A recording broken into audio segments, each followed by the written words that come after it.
Welcome back to the channel. If you've ever presented in Microsoft Teams, you know how tricky it can be to stay focused on your slides while also keeping track of audience questions and hand raises.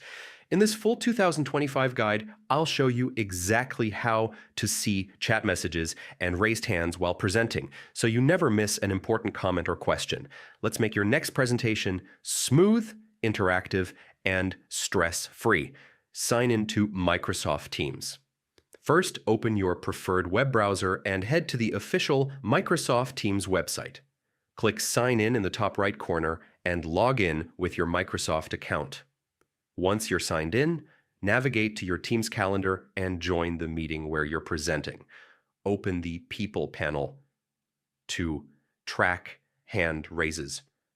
When you're inside the meeting window, look at the top right corner and click on the People icon. This panel lists everyone attending your presentation.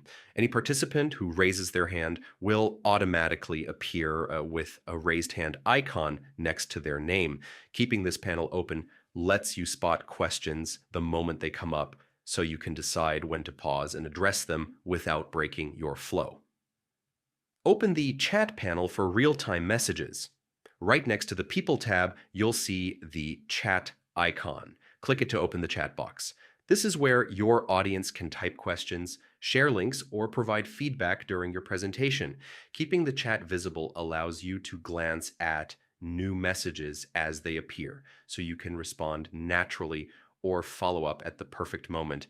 And that's it. By keeping the People panel and Chat panel open, you'll never miss a raised hand or important message again, even in the middle of a big presentation.